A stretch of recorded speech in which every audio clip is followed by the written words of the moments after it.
So the next literary type that we're going to explore is poetry.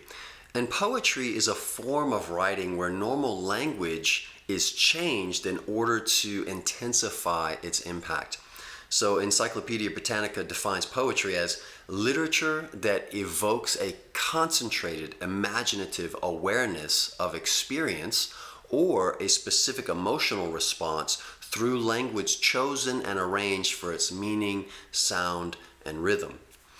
Poetry is perhaps the most difficult type of literature for us to engage in our context, and part of this is due to the fact that our culture doesn't place much emphasis or value on poetry, unlike most ancient cultures that did, except for perhaps musical or lyrical poetry.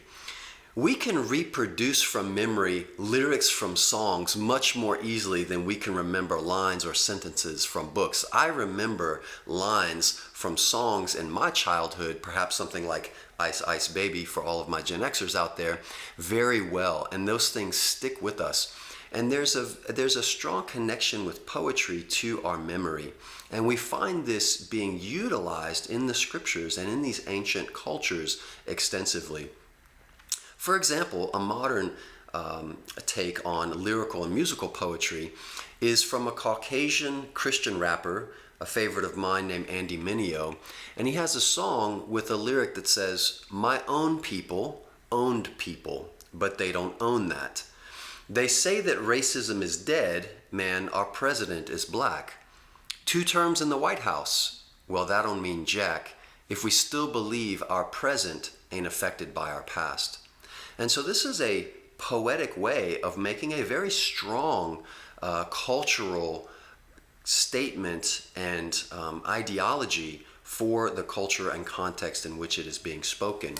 And so in the same way, the ancient Israelites who lived in an age and culture where reading and writing were rare, and the private ownership of written documents was virtually unknown, they relied on and they utilized forms of communication to transmit God's message in a way that could be easily remembered. A poem can be recognized by its rhythm, also called meter, certain balances, also called parallelism or staccametry, and certain overall structures, regularity. It has order and it's regular. And another reason that poetry can be difficult, an especially difficult type of literature for us to engage and interpret, is that we aren't reading it in its original language for the most part. Many of us are not reading the poems of the Bible in ancient Hebrew or ancient Greek. Instead, we're reading them in English. And so we miss out on much of the meaning, sound, rhythm, because it's not getting translated into English. So we miss the fact that something is actually poetic because it doesn't necessarily look like poetry when we read it in English.